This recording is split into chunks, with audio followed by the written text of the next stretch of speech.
Welcome to Midlife Matters. I'm Marie, and each week I'm joined by my friends Julie and Mindy to talk about all the topics keeping women in the middle years up at night. Today we're talking about heirlooms and some no-guilt ways to honor sentimental stuff. Join us as we share ways to sort through and use or display all the things we store that have special memories attached to them. Let's get started. Listeners, today's episode is inspired by a real simple article from last April 2021. And Julie and Mindy, I think we've done several episodes on real simple articles, and I honestly say they're one of my favorites. Yeah, they've got great inspiration. Yes, exactly. We need it. Yes, we do. And this is a very inspiring title.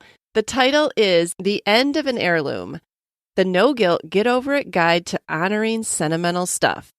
And this seems super relevant to midlife women as our kids get older and leave the nest, or we decide to downsize, or even just if we want to change one of their bedrooms into like a workout space or a craft room, we all of a sudden have all this sentimental stuff to go through. And do we keep it? How do we honor it? Have you guys experienced any of this? Yeah, and I've talked to a lot of women too in midlife that are inheriting stuff from family members. Maybe they've lost their parents, and then they have to decide, they have to deal with all that stuff too. And that a lot of that is sentimental. Yes. So there's just a ton of stuff that we're sorting through. I don't know if it ever ends, but this seems to be maybe like a peak time. And Mindy, you're like the queen of sorting through because I feel like you sort through everything just about every year when you move. But I imagine that every time you move, you're like, how did all this stuff accumulate again? Yes. Yeah. It never ends. You think like, okay, this is the last time you let this stuff, creep up on me. And then it hits you again. Right. So yeah, it is a constant. As much as Mindy moves, I just imagine her closets as open, vast, empty places. That's how I picture you, Mindy. Because you just aren't hanging on to stuff. So you just got all this space. Oh, yeah. I'm just going to let you think that. You just go right ahead. She won't open that closet behind her. Yeah. Pay no attention to the curtain behind me. All right. Well, I know that we all have heirlooms, and this episode is really more about what to do with our special stuff rather than decluttering. But I think that by default, some decluttering things will sneak its way in. But let's talk specifically about heirlooms. What have you guys done with keepsakes handed down to you from your parents or grandparents? Like, what are some ways that you have honored them, or maybe you haven't honored them? Maybe they're just in storage. Julie, I know that you have a bookcase in one of your bedrooms that you shared that had some of your dad's old trophies on it. Yeah, I do have. I had forgotten about those. They were my grandfather's trophies and my grandmother's. So I polished those up and put them on a bookcase. I also had some of my grandmother's silverware. It was in a box, and it was just taking up space in my hutch. I have my own silverware. I even have my own silver. So what did I need a third one for? But yet I couldn't throw it away. I couldn't get rid of it. So one day it was at church, and this lady made really cool jewelry from silverware, like from the handle end of the silverware, spoon rings and pendants and bracelets. So I took her a bunch of the spoons and had all this jewelry made for the women in our family. That is so special. Yeah. And I thought, I love this. Now each can use and treasure things from my grandmother. And I didn't feel bad about cutting up the spoons. I mean, we have to get over maybe how it's used. It doesn't have to be for its intended purpose, just finding a way to treasure it. I thought about if you happen to inherit a whole set of china that you can't use, well, maybe just hang some plates on the wall, a few of them. I know I have some quilts from John's grandmother. And when we first got married, I had a lot of big wall space with nothing to put on it. So I sewed little tabs on the back and hung the quilts as a wall hanging. And I've used them at the foot of my kids' beds. And, some of them have kind of worn out, but I think that's okay. It's okay to use them up. That's what they were meant for. And see, that's hard, Julie. Like when you say that, I feel like that is typically what keeps me from putting something out is I'm like, oh no, got to keep it, special or It's from her, and I know it's older, so it's going to wear out. So it is. I have a hard time overcoming that. I'm glad you just said that because it's difficult. I think a lot of people do, and I do too. I mean, but I think, did your grandmother make that quilt to put in a chest and never be seen, or was it to keep you warm on your bed? Like practically, I think she'd be happier if you were using it if you're going to keep it, instead of just storing it. Treasure it, don't just store it. Because then you walk in your kid's bedroom, you see it on the bed, and you remember. So you're actually more actively honoring her and remembering her more often than the chest that it had been in. Right. And you know, like I'm reading this great book on decluttering right now that I'll talk about later. But she said, you know, rather than keeping boxes of sentimental stuff that you're going to trip over and and it's going to be frustrating, pick things that maybe, you know, like maybe had a special holiday memory. Another thing I have of my grandmother's is her little Mr. and Mrs. Claus salt and pepper shakers. And she always hosted Christmas dinner. And I remember asking her, can I please have these? And I still set them out. And so I don't have to have all of her china or all of her silver sitting out there, but those are enough. Like they're enough to remind me of her and those special dinners. Yeah. Oh my goodness. Those are special. Mindy, do you have anything that you are displaying or things that you've inherited that you kind of show off? Yes, it's neat because we don't have large items that we have inherited. For instance, one thing that I ended up getting from my dad's grandmother, my great grandmother Annie, is a set of 4 plates. And so since like Bryce and I were newlyweds, I have displayed those on the wall in our dining room. And so kind of every house we move into, I know that those are going to go on the wall in the dining room. And they're not too big. And it's just really sweet because it makes it feel more like home, actually. All the different residences that we have had. And then like we got a weather vane from Bryce's grandpa, and he was a farmer. And so just that one item, that weather vane, I've always ended up putting somewhere in the house on the wall. And again, just another small item that makes it like, okay, well, where's the weather vane going to go? I ended up with a copy of Gone with the Wind from my dad's grandmother, another grandmother. I have that sitting on a table. Like it's one of the table books that's sitting there, and it smells old and musty, and it's really cool. And so there's these just little items that we have. And so they're just kind of placed here and there, intermixed with, you know, all the different types of furniture that we have accumulated. And so there's really no like bigger pieces that we have inherited. So I'm kind of thankful for that. Yeah, you got the best kind of stuff. I just feel like pieces here and there, it just adds life, and it gives memory, and it gives, you know, a long-standing memory, even in a house that's new to us. So those are special things to us. Yeah. I found the quote that I was trying to remember from the book, and she said, running across one sentimental item can bring back all the feelings, but tripping over a stack of boxes full of sentimental items just brings pain to your toe. Oh, that's a good one. Yeah. That's a good way to put that. Yeah. I was thinking about some of the things that I have. I have my dad's father. He loved to carve. So I have some of the carvings that he made over the years. And I'm hoping that I might inherit some more of those carvings, like after my parents pass away, just because those I think will always be special because I maybe know the story behind them and I know the person that did them and they're very unique.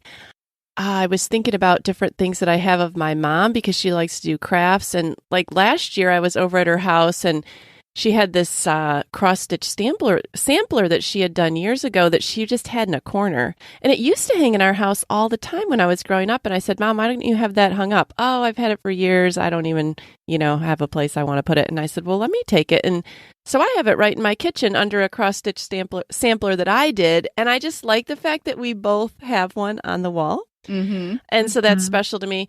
But probably my most special heirloom that I have that I wear every day, when I was a little girl, my grandmother, my mom's grandmother, called her Green Green. Every time I saw her, she would say, "You're going to inherit this diamond. I'm giving you my diamond when I die." It was a very special thing to her because she had gotten it from her grandmother.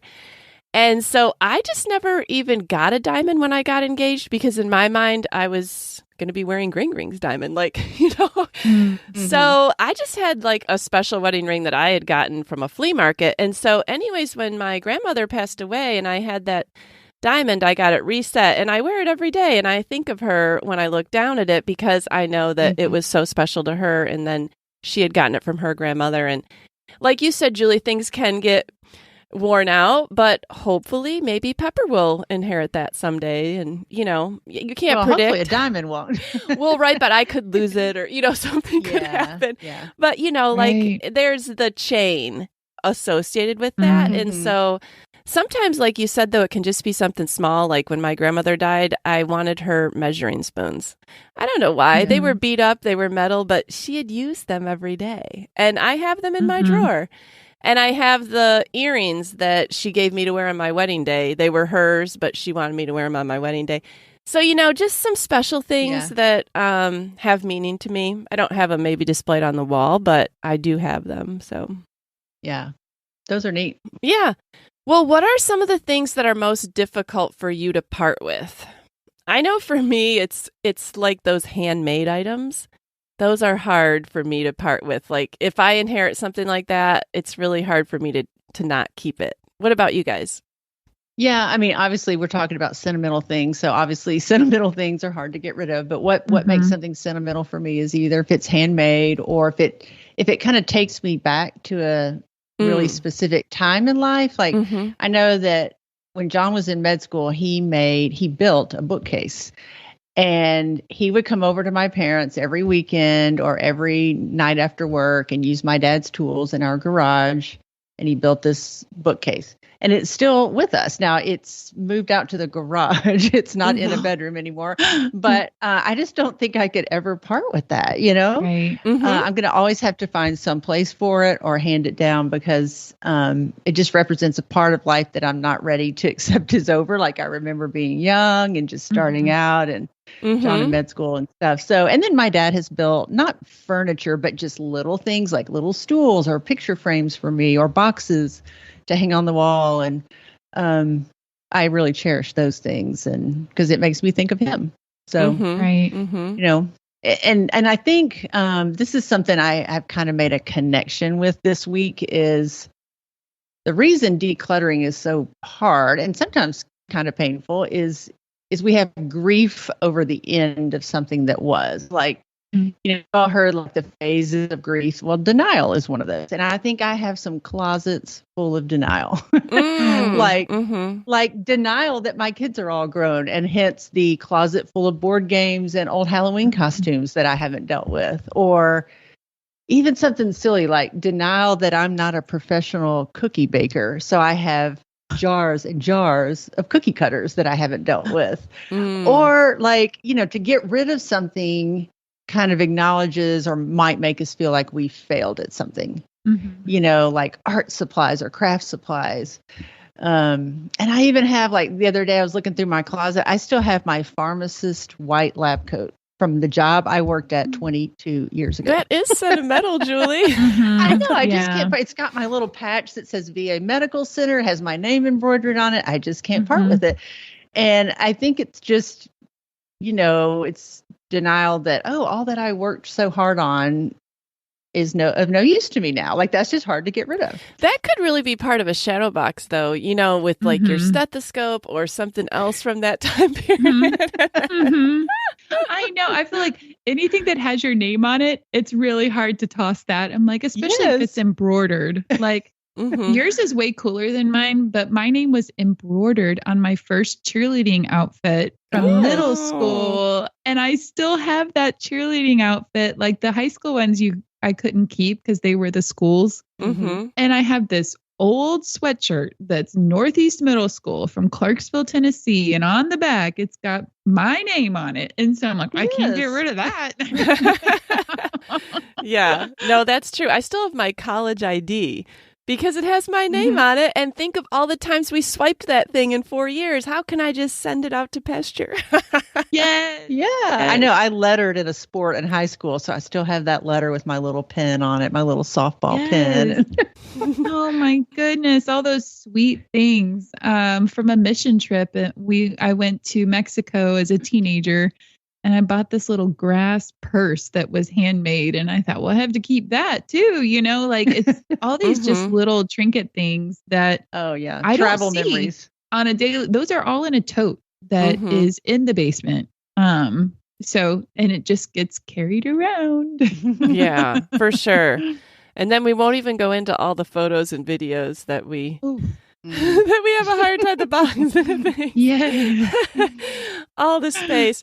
Well, what are some things that you're holding on to for your kids? Like you're storing their stuff? Because I keep coming across these things. I've had 2 that have completely left the house, but I still have their boxes of memories because I'm afraid that they're not at a point in life where if I gave it to them, they would hold on to it. They might consider it junk, but later they might not consider it junk, so you almost have to wait till they're mature enough to be able to appreciate it. Exactly. I have a good example of that. Okay. Well, first of all, let me just say what I'm storing for my kids. I still have 2 saddles at my house that my daughter insists that she still wants, but they're still at my house. But I'm not complaining. I have room for them. Now, if I were to move, I don't know if I'd be moving these saddles, but right now they're okay. I know my youngest still lives at home while he's in college, but when he moves out, I think about the Lego models that are in his room. They are fragile, they are massive, not easily moved, and they're worth a lot of money. And I wonder if I'm just going to be the storage unit of choice when he moves out. I'm sure you will be. I'll just tell you right now, you will be. But here's the thing. I think when your kids first leave home, they're so excited about being adults and leaving childhood behind. They think, like you said, Marie, that they're not mature enough to really know they want some of those things. So I did hold on to some things. And example is all my daughter's horse show ribbons, which are really pretty anyway. You could totally decorate with these, and I have. But she found them in a box the last time she was here, and some other little paraphernalia from her horse shows and things from her horse. And she was like, I can't believe you kept all this. She was so excited. Now, she just turned 30. So she's so excited. And she asked if she could take them back to her house. And she made a whole shelf to display her horse show years on her shelf. One of the things the Real Simple article talked about was they interviewed somebody who had had their first child at age 40. And so because this was going to be their only child, they really held on to every memory, documented everything. And then she had to move and decide what to keep. And she said she dumped every bag on the floor. So I was literally wading through memories. And I made a relieved discovery. I'd mistakenly thought that when my daughter was 3 months old, 3 years old, a kindergartner, a second grader, that I was preserving her cutest age. But she kept proving to me every week, every day, that all her ages are cute. And as such, I plowed through so many cubic feet, sorting clothes into bags for donations and hand-me-downs. And I finally just decided to allow myself 1 30-gallon storage container and 2 shadow boxes. Honoring as art a few signature looks, specimens that so perfectly capture the essence of her, but also hint at who she's becoming, made the donation bearable. So I thought this was really good that, when we are in the midst of saving things, sometimes we don't know what's going to be important to us later. So we just save a ton. But it's okay to go through and decide, even though you saved it, to decide, that's probably not special enough to continue to save. And you really do think that every age your child is the cutest. And then they continue to grow and you still think they're cute. You know what I'm saying? Well, yeah, at first you're saving, every little piece of paper they colored on outside, they're just chicken scratch. And then you quickly realize, oh, well, this isn't so special. I can let go of this. They've become actual artists now. Right. Then you become Marie and you have a trash can in the garage that you dump all that stuff in after you come home with it.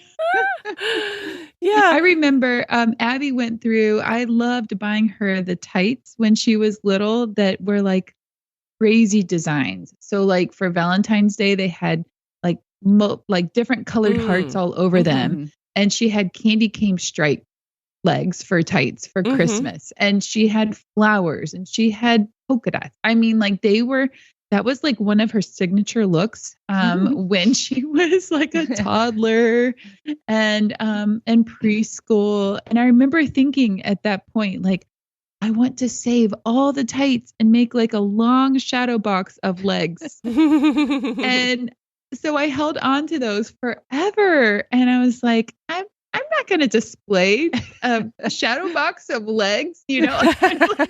That's not one of those things that ended up lasting. But, you know, because it's like there are so many clothes. It's like, oh, that was the first Easter. So we have to save that. And you're like, really? Like, I do have a picture of it. And, you know, are my grandchildren really going to wear that? You know? Apparently not. Yes, like I know my mom pulled things out. She saved her favorite dresses of mine for a long time. And there were some that she put on Abby, like when Abby came to her house when Abby was little and as she got a little older, and then she would take pictures in them, but it's not something that Abby wore, you know, a lot. So it's really hard to know, like, how long do you hang on to something? For that one opportunity, you're like, oh yeah, that was your mom's. Go ahead and try it on. And then that's it, you know? No, that's true. I still have this dress hanging in my closet that my mom and dad didn't do like a lot of formal portraits when I was growing up, but I do have a dress that they dressed me in for one of those. And I still have it hanging in my closet. I don't know what I think I'm going to do with it. I don't think I ever even ended up putting it on any of my girls. It's sat there all these years. I could probably get rid of it, but it's not taking up much space and it's way in the back. So I honestly forget about it until you were just talking about it right now, Mindy. But yeah, we do hold on to things like that. Well, are you planning to pass down things to your kids, and have you asked if they want it? So I am planning to pass some of the jewelry that I talked about earlier on down. And I mean, I hope that someone will want my grandfather's carvings, and I hope that someone will want my artwork. Like we talked about maturity, I wasn't mature enough to want to treasure my own artwork when I was in high school, but my mom had a lot of it framed. And I'm so thankful now that she didn't just toss it. You know, she hung it for years until I got to the point where I could really appreciate it. And so I hope that my kids will want some of my artwork, because that, you know, my heart and soul went into that and they were special. I also feel like it can be not a tangible thing like this podcast.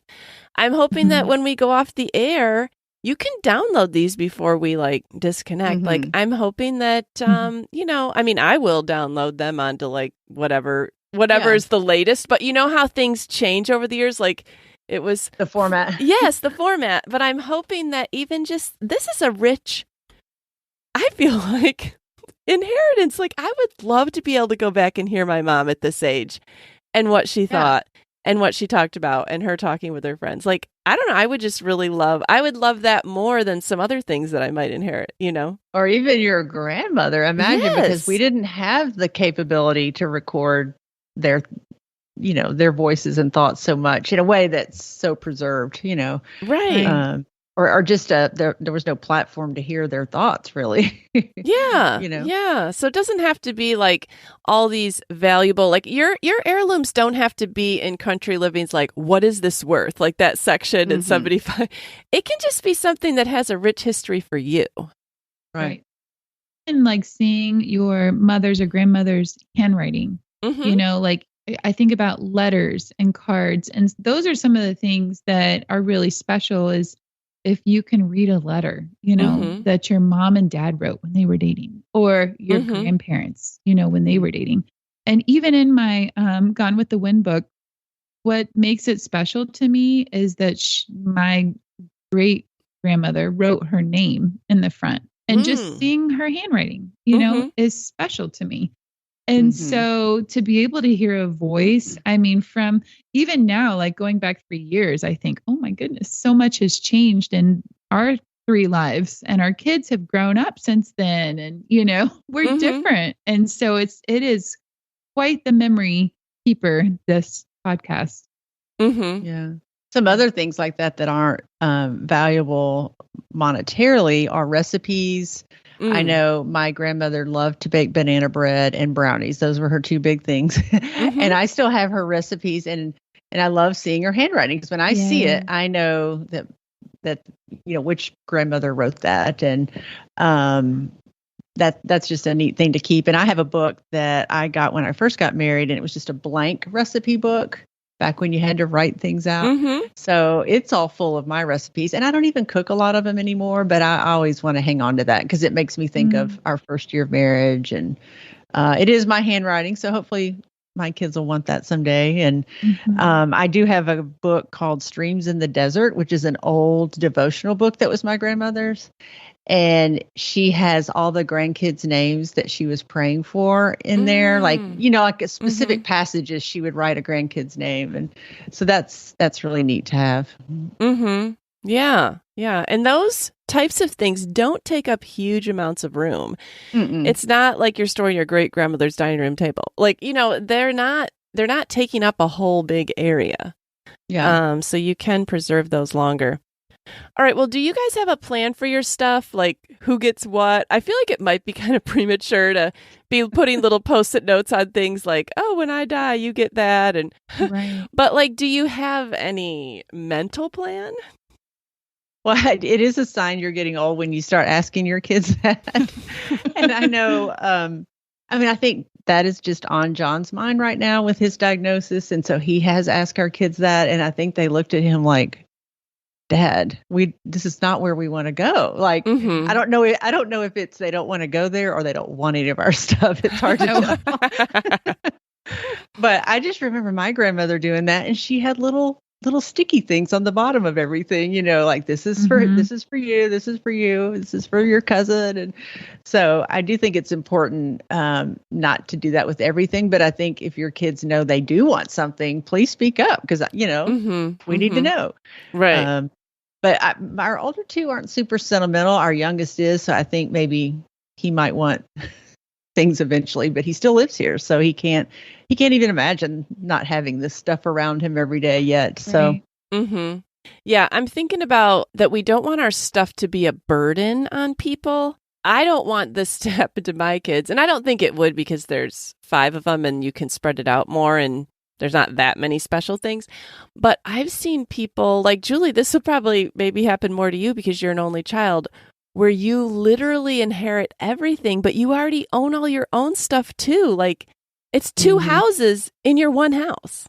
Yeah. Yeah. And, she talks about that in the decluttering book that I mentioned, that just because your parents pass on doesn't mean your house got any bigger. Your kitchen is still your kitchen. Your living room is still your living room. Your basement, still your basement. It's still the same size. So you really have to say, you can't just bring it all in. And if it's something you really want, you may have to say, I'll replace my whatever with this, but you don't need 2 or 3. Right. That's a whole nother ballgame, I'm sure, trying to go through all of that. Yeah. Well, have you guys ever started out with something with hopes of handing it down to someone? Because I feel like this kind of happens amongst the generations.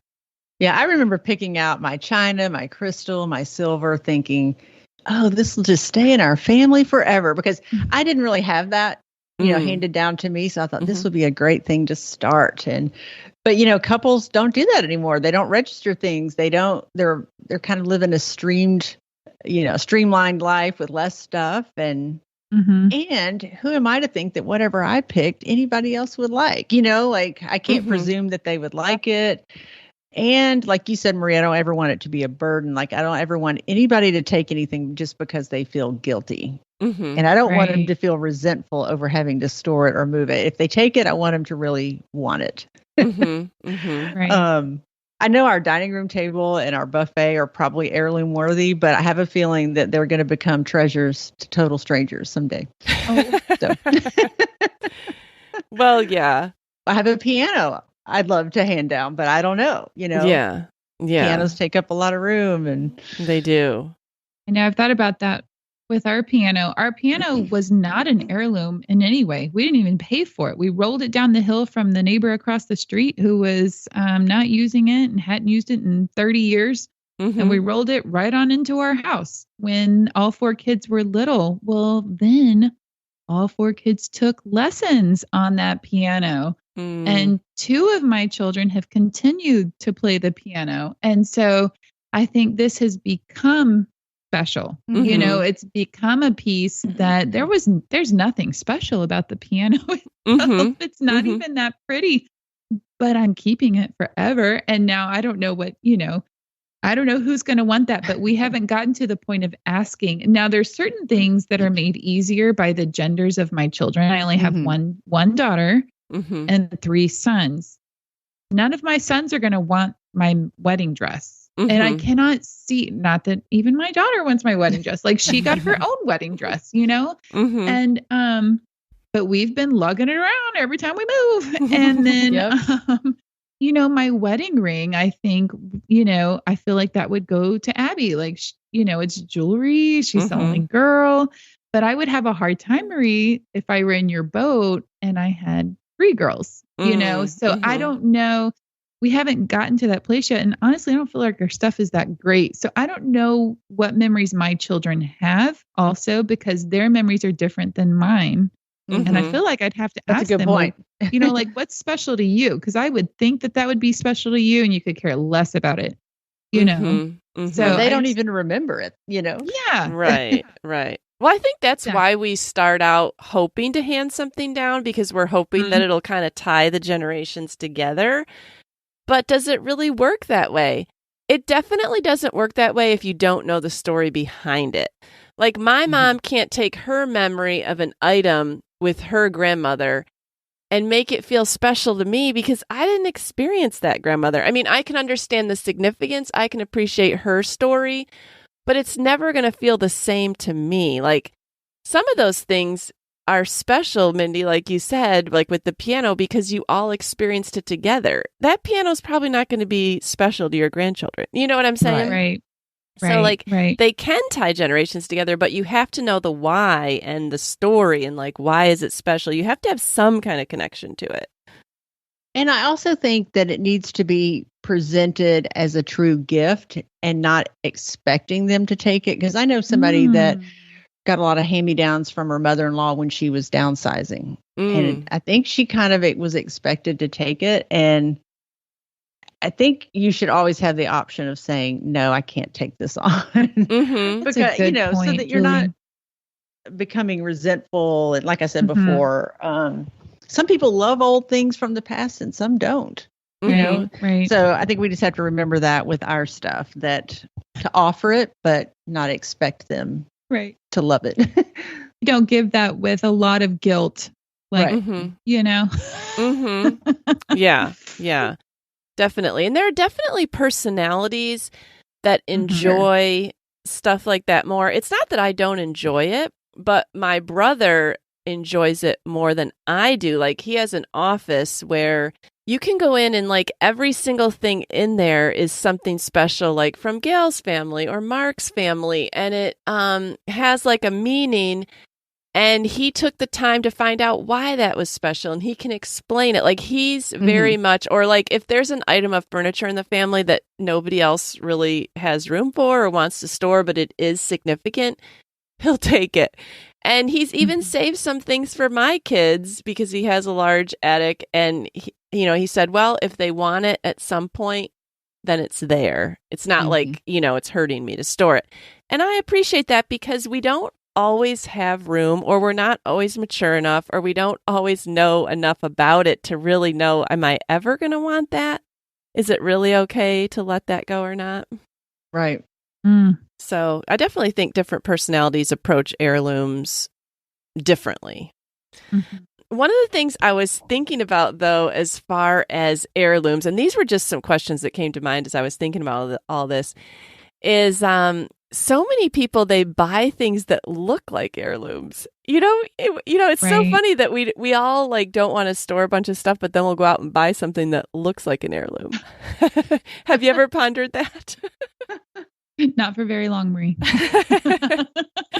So we do appreciate like a historical type of look. I guess maybe some of the genuinely historical stuff don't fit in as well with our decor as the fake historical stuff. I don't know. Because like Abby loves the mugs that look like they are handmade pottery mugs. The coffee mugs. Yeah. And I'm like, yeah, I would have never saved something like that.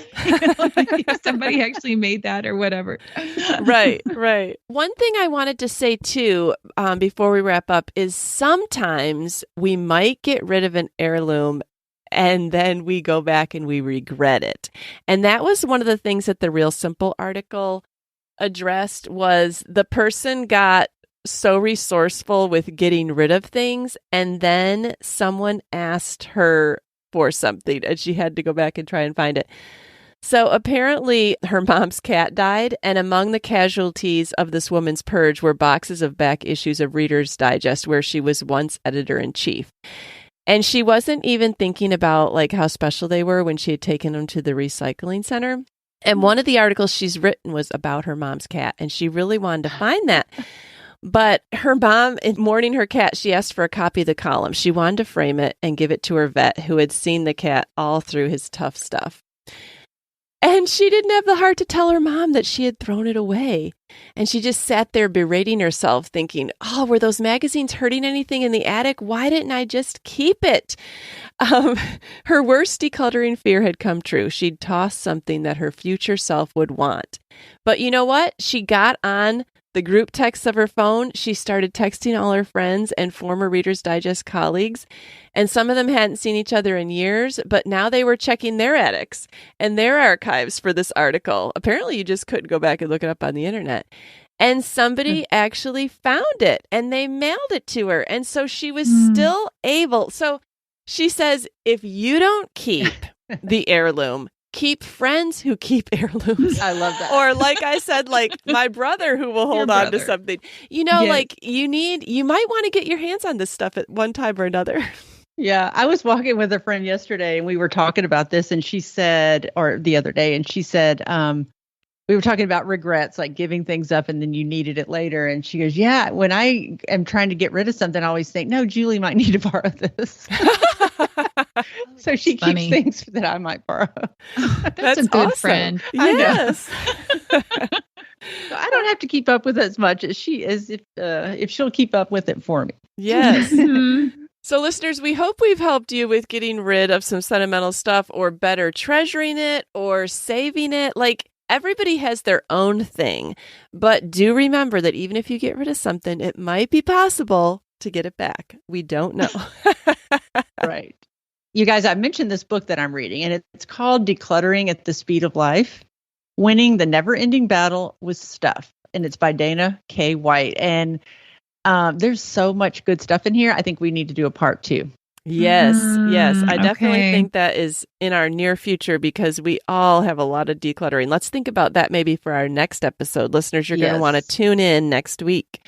There's a lot more to explore. Yes. All right. Well, before we go, let's do I'm a Fan. All right, Julie, what are you a fan of this week? I'm a fan of the Magic Eraser, and actually, for their intended use, I'm not such a fan, because you use them once and they seem to just dissolve in your hand. Yes. And they work, but they just don't last very long. Well, a friend told me to use them dry, never wet them, and use it on your shower glass and your mirrors. And it is amazing, guys. Don't ever wet them, because even if they've dried out, they just don't work as well. So just use them new. And you know how like your vanity mirror will get splashed, toothpaste and water. You don't want to pull out the Windex and the paper towels. You just run this over it. And she uses it on her shower glass, and it's amazing for soap scum. Ooh. Are you serious? Yes. This is a great hack, Julie. I'm so excited to hear that. I know. Seriously. Because I would have thought that it would left longer. Like a lot of residue or something on there, but no. Film or something. Yeah. It can sometimes leave like a little dust, but it just, it just comes off. Yeah. Awesome. Great cleaning hack. Thank you. Yeah. Yes. All right, Mindy, what are you a fan of this week? I'm a fan of a new candle scent that I found as I was breezing past the end aisles in Target the other day. On the end, they always have the Glade scented candles. And there is a springtime flavor. I call it flavor. Scent, I guess. Don't eat the candle, guys. I'm sorry. But it caught my attention because the color of it was really pretty. Oh. It was like this, it's like a reddish pink corally. Anyways, I was like, oh, what is that? And it's the scent is Stay Cool Watermelon. Ooh. And it's a limited edition. And so it's just it's fresh. It's like a fresh, sweet, springy smell, and it's not overwhelming. It did not bother my allergies whatsoever. And so it's a very light scent, but it's even got pictures of cucumber on it. So it says it's got notes of watermelon and seltzer, but it was just kind of like the perfect little springtime candle for me to light on these warm days. Oh, all right. Well, Sounds good. nice. Yeah, everybody likes watermelon, that smell or that taste, Mindy. Yes, yeah, don't eat it. Okay. Well, I'm a fan of something that is in the probably top 10 on Netflix right now, but every time a Harlan Coben series comes out on Netflix, I always love it. So I have recommended several of them, but the newest one that is out is called Stay Close. And I think it's 8 episodes, and we watched this over spring break with my college son, and he's watched all the past ones with us, so we really like to watch these. This one says the lives of a photojournalist, a soccer mom, and a homicide detective are disturbed by a terrible event from the past. So it's probably too dark for Julie, but I love a good suspense mystery, and Harlan Coben always has a great twist at the end. So if you've not seen Stay Close on Netflix, watch it this weekend. Very good. Yes, I know that Julie and Mindy are not fans of these, but I know there are listeners that are. So there are. You are my people. Julie and I are lightweights when it comes to oh no, that's too scary. Yeah. Give me the happy ending. That's right. All right, you guys. Well, listeners, be sure and tune in next week when we talk about decluttering, and we hope you've enjoyed this episode on heirlooms. I know that I have some thinking to do, and I'm sure that you guys do too. All right, we'll talk to you next week. All right, goodbye. Bye. Bye, girls. We're so happy you joined us today. You can find the show notes for this episode at midlifematterspodcast.com. Also, please tell a friend about the show and help them hit the free subscribe button on their favorite podcast app. Be sure to follow us on Instagram at Midlife Matters Podcast. That's where we post pictures and stories about all the things we talk about in each episode. Thanks for listening, and we'll see you next week.